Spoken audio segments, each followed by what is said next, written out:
Welcome back to Seco Entertainment. As you have probably seen from the thumbnail and the title of this video, today I'm going to be talking about who your favorite webslinger is and who the ultimate webslinger is. If that sounds interesting, let's get into it. Of course, I am talking about whether or not it's Tobey Maguire, Andrew Garfield, or Tom Holland. Now, I know a lot of people are saying that it's not a fair comparison because each Hey, Roots, what you got for us? series of movies brings in a different Spider-Man, but there are certain elements that, everybody needs to have for the Spider-Man story. One of them being Uncle Ben, which Mark Webb's The Amazing Spider-Man did, Sam Raimi's Spider-Man did as well, but the MCU version of Spider-Man doesn't really have Uncle Ben. I don't think there's any mention of Uncle Ben.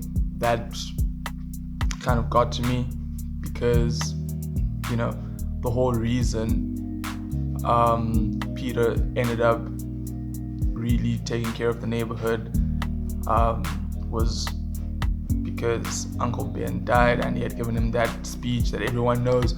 Great power comes great responsibility. We've heard it countless times, but not so much in the MCU version. So, that kind of got to me. I did a poll. I posted a poll on Twitter. If you didn't see it, you should probably follow my Twitter at the Maseko. And, people voted and, Tobey Maguire came on top. Wasn't really a big surprise. He's personally my favorite because there's also 3 movies and you really get to see his arc, his development, all of that. You get to see different sides of him. That saying, you either die a hero or live long enough to see yourself become a villain. In Spider-Man 3, he was kind of a villain. Gave us Billy Maguire. You remember that whole thing? Yeah, he gave us that. Andrew Garfield, on the other hand, he was a very, very cute Spider-Man. Like, he had that whole shyness to him. He was always really just stammering. He didn't have that much confidence, but that version of Spider-Man, he was already pretty cool, I guess, compared to Tobey Maguire. It was really kind of cool. He just was bullied, in essence, for standing up for someone. At the beginning of the first one, when people during like lunch break or something, people are making fun of this kid, they're tossing him around, and then he says, "Stop it," to Flash Thompson, and then that's when he kind of gets bullied because he stood up for someone else. But that already shows that he has quite a lot of confidence. It's just that he kind of gets shy most of the time. Sam Raimi's Spider-Man, Tobey Maguire, was just, ultimate nerd.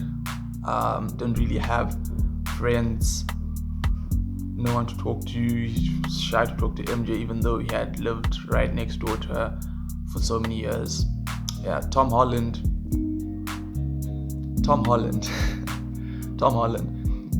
is actually just playful. That's the easiest way to describe him. He's playful. He shows that he's really just a kid. Talks a lot during fights to the point where even Falcon in Civil War said, "I don't know if you've been in a fight before, but there's usually not this much talking." He doesn't understand a lot of things, just like Captain Rogers said as well. There's a lot of things going on here that you don't understand, kid.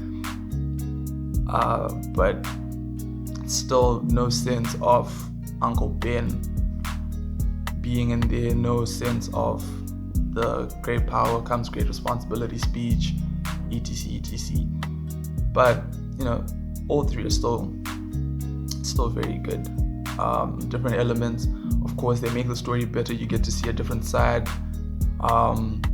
Directors view the writers as well. You You get to see different ideas coming into play. Yeah, you know. Another reason why I still pretty much love the first trilogy is, well, considering the time that it was released, that was like back in the early 2000s, you know, technology hadn't really gotten to where it's at right now, and you know, it's still pretty good. The graphics, the editing, everything's pretty good for a superhero movie from back then. You know, minus a few things like when the Goblin was talking to Spider-Man in the first one during that like celebration day thing. He was saying something, but like his mouth wasn't moving because, you know, different, like a stunt double in the costume. Stunt double wasn't saying anything, but you know, you could hear the guy's voice. When I watched it when I was a kid, I really thought I didn't think much of it because, you know, I was a kid. I didn't understand a lot of things just flew right by my head. But that, like, rewatching it again, I was like, hold on a second, like, is this maybe this is, I gave it benefit of the doubt. I was like, maybe this is just how he communicates. Like when he's in the suit, his mouth doesn't really move. Maybe, you know, he just, you know, the voice just comes out type of thing. I didn't think much of it. Then upon second look again, I was like, okay, there's a problem. There's actually a problem. Mark Webb's Spider-Man, the Amazing Spider-Man series. You know, instead of MJ, we've got Gwen Stacy, different story.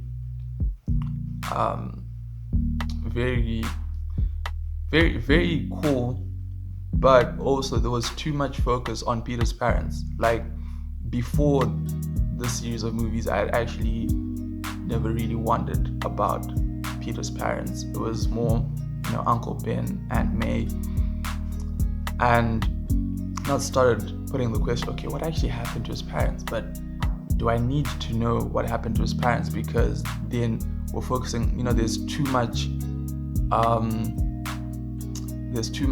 detail, too many things to focus on. Whereas if it's just Uncle Ben, Aunt May, we know, okay, whatever happened, you know, you can have your own imagination about it. Whatever happened to his parents happened, but he stays with these guys. That's just how it's been. That's how it's always going to be. Then, of course, MCU version, Tom Holland, he just lives with Aunt May. We don't really see his origin story because the first time Spider-Man comes in is during Civil War. And, you know, it's kind of like they just get the story when it's already half cooked. We don't see them chopping up the ingredients. We don't see them actually, you know, telling us how he started. I think maybe that's because it's the assumption that you've watched a Spider-Man movie before, even though it's like different directors, different ideas. You've watched a Spider-Man movie before, so you kind of know his past. I guess maybe that's what the focus was on, you know. So we're just gonna get it when it's already halfway, and yeah. However, also the Tom Holland versions, it's like Spider-Man is Tom Holland versions, like Spider-Man is really Iron Man light when you really think about it. And I remember when Infinity War Endgame came out, even Far From Home, everyone was like, okay, they're really just riding this wave. They're just saying, okay, Spider-Man is basically Iron Man Jr. And that kind of sucks because I knew Spider-Man since I was like 5. I think that was the first superhero I knew since I was like 5, right? And he was already pretty cool. He was pretty strong, you know. Then these guys, these like extras, so to say, Iron Man, Thor, these are heroes whereby if you didn't already read the comics, you probably wouldn't have known them. I watched Iron Man. I loved Iron Man. But at the same time, you know, trying to give Spider-Man that mantle of Iron Man, in a sense, doesn't quite sit well with me. But what can you do? I'm not the one who's directing the movies. I'm not the one who's writing them. I'm just enjoying the movies from wherever it is I am. So it's always just interesting to see what the director says. However, everybody's got their own opinion. A lot of people are saying Andrew Garfield is the only right answer to who the best web-slinger is. That's cool. That's your opinion. I like the movies. The graphics are cool. The suit's slightly cooler than Tobey Maguire's, but I still prefer Tobey Maguire. I think it's really because the first trilogy gave us Bully Maguire. Bully Maguire is just so incredible. Just search on YouTube, just search Bully Maguire and watch a couple of those. It's just some of the best content you'll see. Yeah, and now there's rumors, everyone's talking about Spider-Man 3, because people weren't so sure if it was going to happen, because apparently there was debate and whatnot on the rights to the Spider-Man from Marvel and from Fox, etc. So Fox and Sony. And well, now they've confirmed that Electro is coming back. Jamie Foxx confirmed it. Marvel even released a trailer, one of the first trailers that Marvel released of Spider-Man, and it had Electro, but it was a different version of Electro. Then the guy who played Doc Ock, forgetting his name, the guy who played Doc Ock, they also confirmed that he's gonna be there. Marvel Studios really, they tweeted a lot sometime. I think it was the weekend of the 12th December. Yeah, they tweeted a lot of news about their upcoming projects, and seems really interesting. Can't wait for it. Now there's just rumors that Tobey Maguire and Andrew Garfield might both be in the next Spider-Man 3, and then that's more about the multiverse, and we're expecting a lot. But if all three are in it, it's going to be a tough one, especially for Tom Holland. A lot of people don't really like Tom Holland's Spider-Man, so I feel as if he's going to get drowned a little bit in there. But we just have to wait and see, waiting on what Marvel's going to say, wait for the movie. That's all we can do. And yeah, I hope you can comment down below who you think the best Spider-Man is. I still stand with Tobey Maguire, Bully Maguire. I really want to know who yours is. And if you didn't get a chance to vote on the poll, follow me on Twitter, because I might actually just be posting a lot more of those. And until next time, cheers.